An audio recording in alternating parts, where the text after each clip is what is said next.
Distinguished guests, the President of the United States, accompanied by the Acting Secretary of Labor, Julie Su, and the CEO of the AARP, Joanne Jenkins.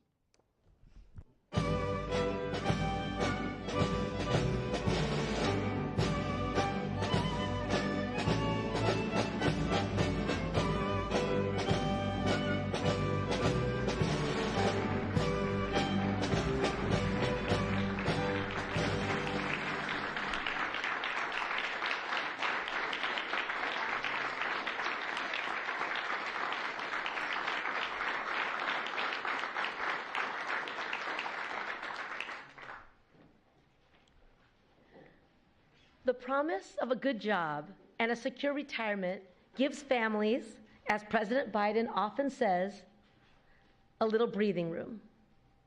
In President Biden's America, we are doing everything we can to make good on that promise.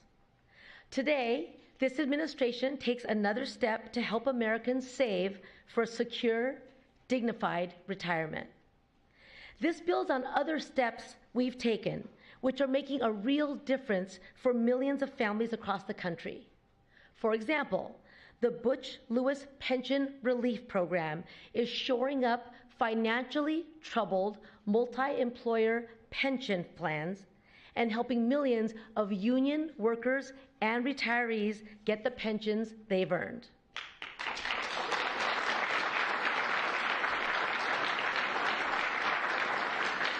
Last year, our work put almost $1.2 billion in retirement money back in people's pockets. We're implementing legislation Congress passed last year to transform the retirement system. And as part of that, we're making sure workers don't lose money when they leave a job and enroll in their new employer's 401k plan. And today's announcement by the President is a significant step to get junk fees out of the retirement savings market.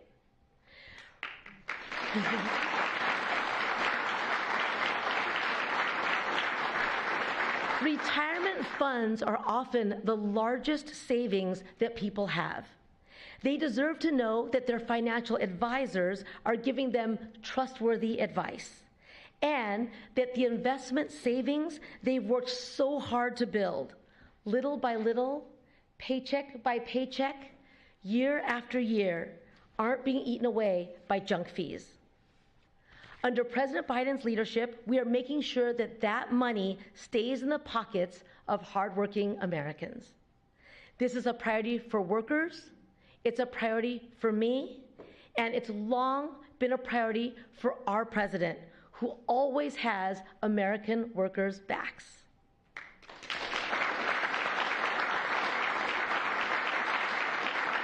And now, I'm happy to hand it over to CEO of AARP, Joanne Jenkins.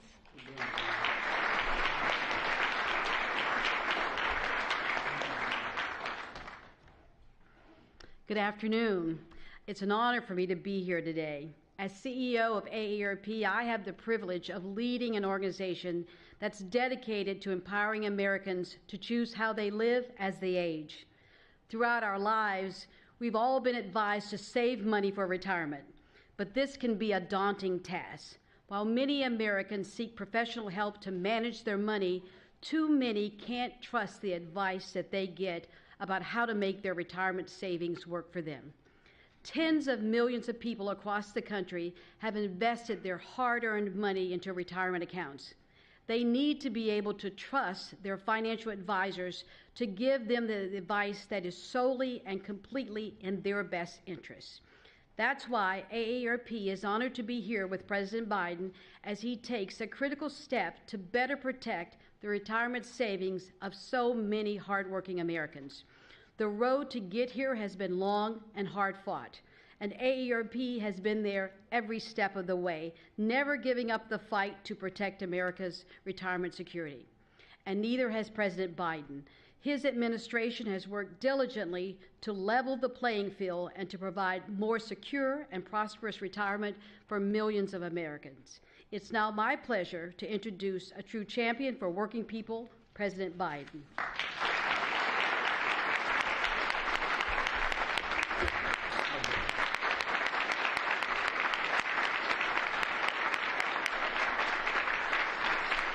Thank you.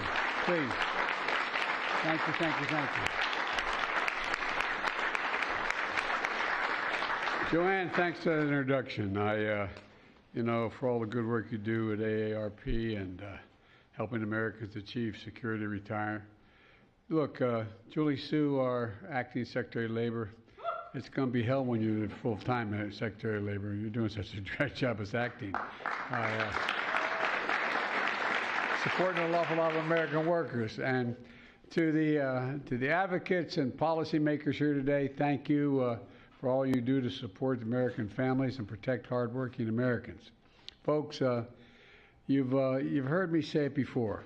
I ran for president to make sure the economy works for everyone, at least gives everyone an equal shot. And to build an economy from the middle out and the bottom up, because when that happens, everybody does well, rather than just the top down. That's why I created a competition council to promote competition across the economy and to lower costs for families. That's the end result. You know, we're taking on what we call junk fees. I remember having this discussion early on with the staff about, well, you sure people are interested? I can tell you what, when you come from a middle-class family like I did, the thing that makes you the angriest is when you're taken advantage of. And I really mean it, even if it's a little bit. It makes you angry as hell. These junk fees are hidden charges that companies sneak into your bill and make you pay more just because they can. Junk fees take real money out of pockets of Americans. And they add up to hundreds of dollars and weighing down family budgets and making it harder to pay the bills. You know, they may not matter to the wealthy. I think they do matter to the wealthy, but they may not matter to them, but they matter to working families like the one I grew up in. You know, the way I think about it is the way my dad talked about it and the way so many of you at home talk about it around your kitchen table. How much are your monthly bills? How much do you have to pay for those necessities, your monthly bills? And is there ever anything left over? Just to give you just a little bit of breathing room. Not a whole lot, just a little bit of breathing room. Hidden junk fees make it even harder for families to have a little bit of that breathing room. That's why over the past 2 years, my administration has taken steps to crack down on unfair and deceptive junk fees in banking, hotel costs, rental housing, cable, internet, concerts, airlines, healthcare. You know, for example, my administration banned banks and credit unions from charging fees for basic services like checking your account balance. I love that one. You know, I got so damn mad when I found, anyway. Retrieving old bank records, that's really hard to do, man. Or looking up your balance for your loan, on your loan. That's a killer, man. That costs so much money for those banks. But look, they charge up to $30 for these services. And, you know, when you've bounced a few checks like I did, you know, when I was trying to get started, anyway, that's over. That's over. We've taken those fees. They're now illegal. You know, we've secured $140 million in refunds for customers who were charged illegal junk fees by their banks. And it matters.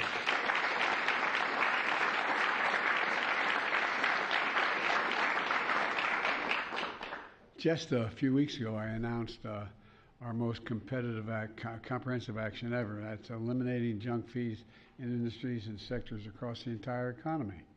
You know, the Federal Trade Commission proposed a new rule to ban hidden fees that require companies to adopt all-in upfront pricing. I don't know why that's so hard to have to talk about. All-in upfront pricing. You know, you should be able to know what you're paying for and how much you're going to have to pay for it. That's where companies fully disclose their fees up front when you start shopping, so there's no surprise at the end when you check out. Research shows, without realizing it, folks can end up paying 20% more because of hidden fees than they would have paid if they could have known up front, and compare the price that they're about to pay for the other options available to them.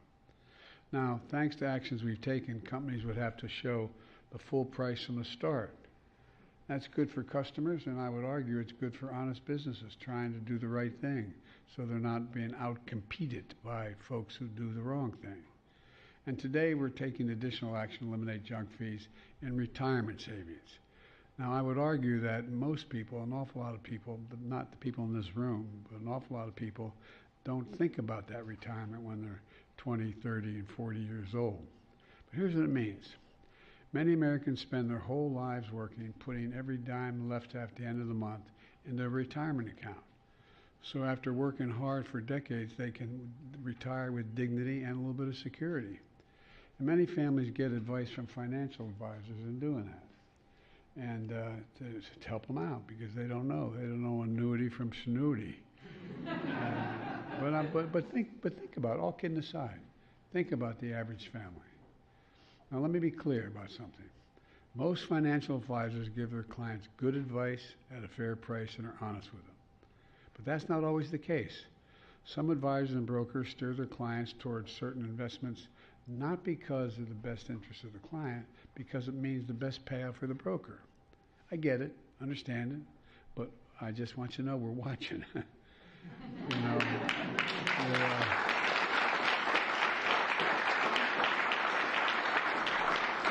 To put it colloquially, look, they're putting their self-interest ahead of their client's best interest, and they're scamming Americans out of hard-earned money. People should be able to trust that when they get advice from a so-called expert, they're getting real help, not getting ripped off. A little like going to your doctor. Anyway, I won't get into this because it makes me frustrated when I do. Look, when a person pays for trusted advice and it comes with a hidden cost, that's what I call a junk fee. And I think it's wrong. Let me give you just one example.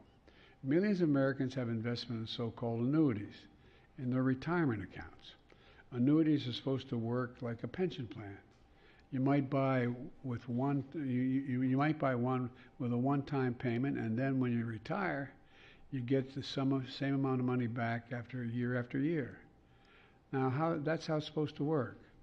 But when advice is sound, many annuities can be steady, reliable sources of retirement income, much like Social Security, same principle. But when the advice is self-serving, annuities drain people's savings and deliver much less than is expected by that person. And they can be unclear and confusing. Look, the fine print can be filled with hidden fees. They cost too much. They don't pay much back.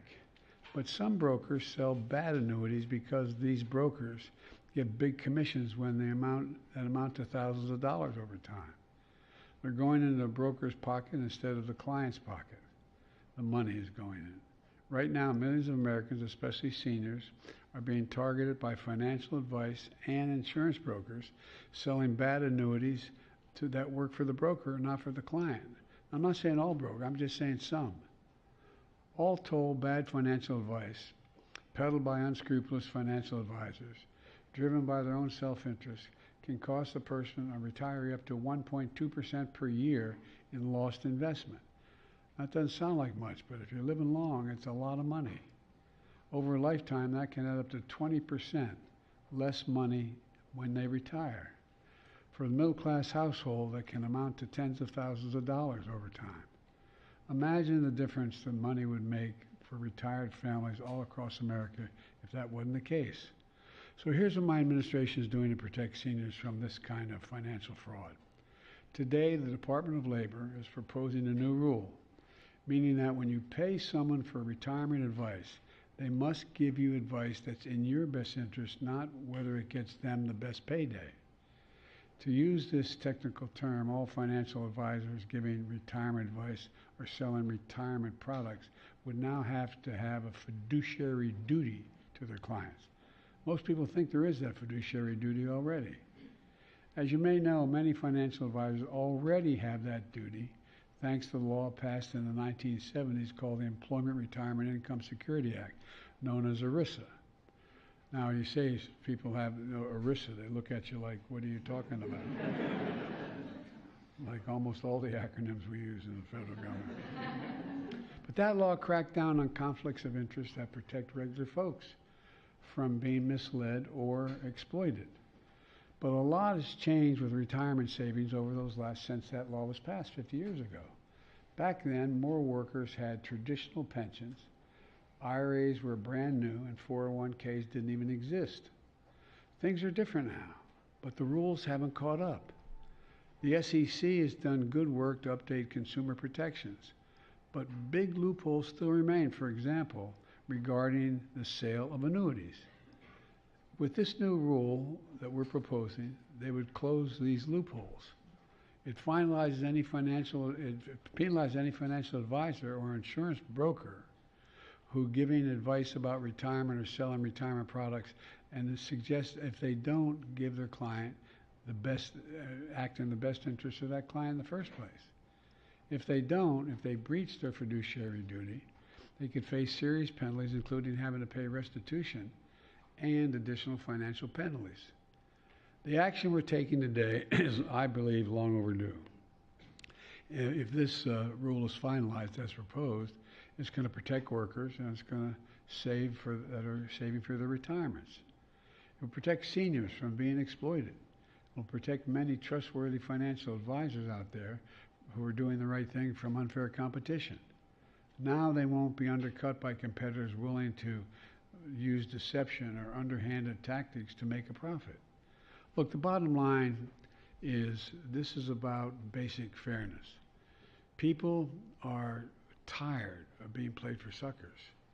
And my administration is going to continue to crack down on junk fees across the economy to protect consumers, promote competition, and give families across the country, as my dad would say, just a little bit of breathing room. Let me close with this. When I ran for president, I promised we'd not continue the trickle-down economics of the past. Not a whole lot trickled down on my dad's kitchen table, as I recall. I'm serious. My dad worked like hell. We were a typical middle-class family. We lived in a development of rural, when cities were expanding and people were moving out in the farm areas. We lived in a development of 35 homes, split-level homes. We had a 3-bedroom home with 4 kids and a grandpop lived with us. The walls were thinned. I wondered how my mom and dad got through it, and I look back on it. But all kidding aside, there wasn't a whole lot to trickle down on my dad's kitchen table. My dad worked like hell. It represented the moment we walked away from how this country was built when we got into the trickle-down series. I believe every American willing to work hard should be able to achieve the American dream no matter where they live. The steps we're taking today and everything else we've done to clamp down on junk fees and restore basic fairness in our economy is part of a larger vision for our country. I think we all share, whether you think the way I'm doing it is correct or not, but I think we share the vision to build an economy from the middle out and the bottom up instead of the top down, as I'll say it again. When that happens, the wealthy still do very, very well. Very well. And we all do well. The economy we're building is what is designed to make it fair for everybody. That's why I can honestly say I've never been more optimistic about America's future. We just have to remember who we are. We're the United States of America. I mean, think about this. There's nothing beyond our capacity when we work together. I mean, nothing. So this is just one more effort to eliminate something that's unfair for ordinary people, not working for them. Doesn't hurt anybody, and actually increases competition, doesn't diminish it. So that's all I got to say. God bless you all.